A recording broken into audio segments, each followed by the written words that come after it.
C'era un tempo in cui le colline di Giudea sussurravano speranze nel vento e i giorni scorrevano nel silenzio del Tempio. Là, in un villaggio abbracciato dalle pietre e dalle viti, vivevano Zaccaria ed Elisabetta, giusti davanti a Dio, ma segnati da un'ombra antica.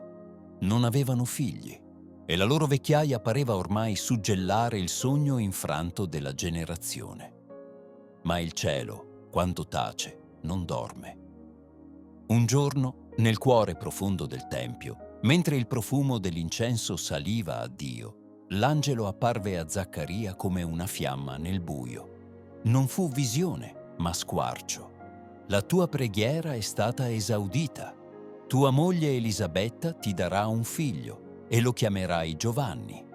E la voce del sacerdote si spense per lunghi mesi, muta davanti all'incredibile. Nel ventre sterile della donna sbocciò un mistero e il piccolo Giovanni fu portato nel silenzio di una casa colma di stupore.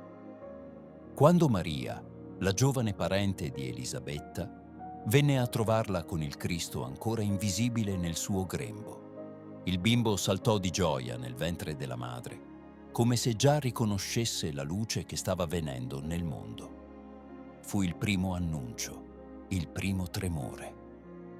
Alla nascita i vicini si accalcarono per conoscere il nome del bambino. Giovanni, scrisse Zaccaria sulla tavoletta, e in quell'istante la voce gli fu restituita, un'esplosione di parole nuove come una cascata.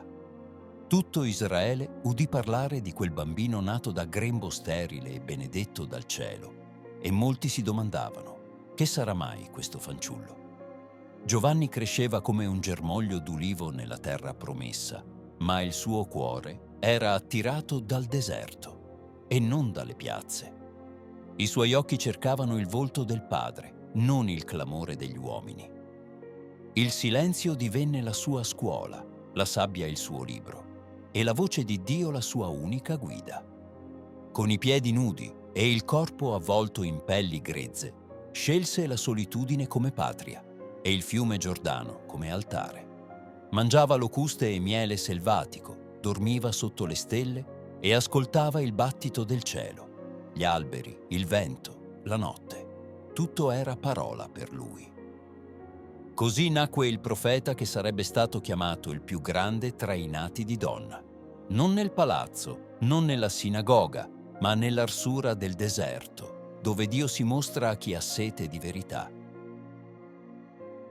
Il sole del deserto batteva forte sulle spalle magre del profeta.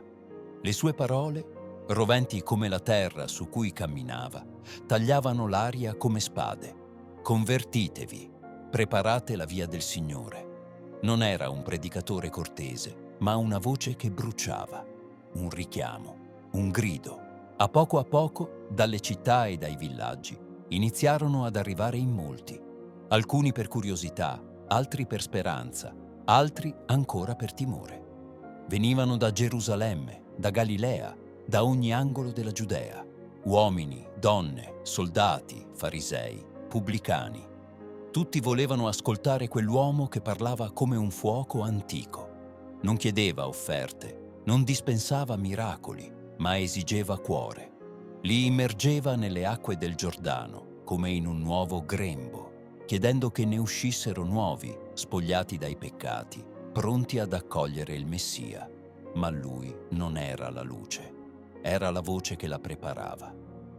Un giorno, mentre Giovanni stava con i piedi immersi nel fiume, vide un giovane avvicinarsi. Non era come gli altri. C'era pace nei suoi occhi e silenzio nei suoi passi. Quando fu vicino, Giovanni sentì dentro un fremito, un'intuizione. Era lui. Ecco l'agnello di Dio, mormorò con voce tremante. Gesù gli chiese il battesimo, ma Giovanni esitò. Sono io che ho bisogno di essere battezzato da te. Ma il Cristo, con un sorriso, gli pose la mano sulla spalla e Giovanni obbedì. Appena Gesù uscì dalle acque, il cielo si aprì e lo Spirito discese come colomba. Una voce lo confermava: tu sei il mio figlio amato. Giovanni lo aveva annunciato per tutta la vita e ora lo aveva visto. Il suo compito stava per compiersi. Non lo seguì. Non divenne uno dei suoi discepoli. Rimase al suo posto, lungo il fiume, a preparare altri cuori. Così fece il più grande dei profeti. Si fece piccolo per lasciare spazio alla luce. Disse: «Lui deve crescere e io diminuire». Fu la più grande forma d'amore. Lasciare il proprio posto, ritirarsi nell'ombra, mentre il sole si alza su un altro volto. Giovanni non cercava gloria, cercava Dio. Ma un profeta, quando dice la verità, non passa mai inosservato. Le sue parole non si piegavano davanti ai potenti, né tremavano davanti ai soldati. Il re Erode Antipa aveva preso per sé Erodiade, moglie di suo fratello. Un'unione illecita, scandalosa. Giovanni non tacque. Con voce chiara e senza paura gridò: «Non ti è lecito tenerla». Bastarono quelle parole a farlo rinchiudere nella prigione della fortezza di Macheronte, una cella di pietra fredda, senza sole, senza vento. Ma anche lì, nel buio, la sua voce continuava a vibrare nei cuori. I suoi discepoli lo visitavano, portavano notizie del Messia. Giovanni, dal fondo della sua notte, volle essere certo. Mandò a chiedere a Gesù: «Sei tu colui che deve venire o dobbiamo aspettarne un altro?» Non era dubbio, era speranza che cercava conferma. E Gesù rispose: «Andate e riferite a Giovanni ciò che vedete. I ciechi vedono, gli zoppi camminano, i sordi odono, i morti risorgono, ai poveri è annunciato il Vangelo». Giovanni comprese. Il regno era già all'opera, ma le catene non si spezzarono e il male non dorme.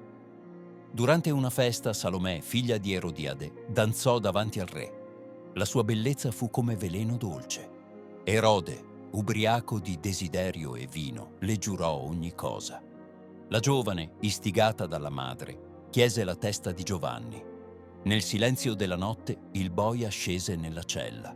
Un lampo di spada e il profeta fu trafitto. Ma la sua voce non si spense. Dalla pietra sgorgò verità. Dal sangue, seme. Il corpo del Battista fu sepolto in fretta, lontano da occhi e onori. Ma il suo spirito camminava ancora nel vento. Gesù, saputo della sua morte, si ritirò in solitudine, col cuore ferito. Era suo cugino, il suo precursore, il suo annunciatore. Le parole di Giovanni continuarono a bruciare nel cuore dei discepoli. Non aveva costruito templi, non aveva fondato scuole, ma aveva preparato la via come nessuno. Aveva spianato colline, abbassato orgogli, insegnato il pentimento. Con il tempo, la Chiesa lo avrebbe celebrato non solo come profeta, ma come martire. Non per la fede in sé, ma per la verità. Fu ucciso non per una dottrina, ma per un grido di giustizia. E questo lo rende eterno. La sua nascita, una delle poche ad essere celebrata, avviene nel giorno in cui il sole inizia a decrescere, come a dire: «Io sono la voce, lui è la luce». Quando la notte avanza, l'anima attende la vera aurora. In ogni falò acceso nella notte di San Giovanni c'è la memoria del fuoco che ardeva in lui. In ogni acqua benedetta al mattino c'è il ricordo del fiume che accolse Dio. In ogni cuore che cerca verità c'è un eco di quella voce che ancora oggi grida nel deserto dell'indifferenza: «Convertitevi, preparate la via». E così Giovanni non morì. Fu raccolto dal vento, portato dal fuoco, custodito dalla parola.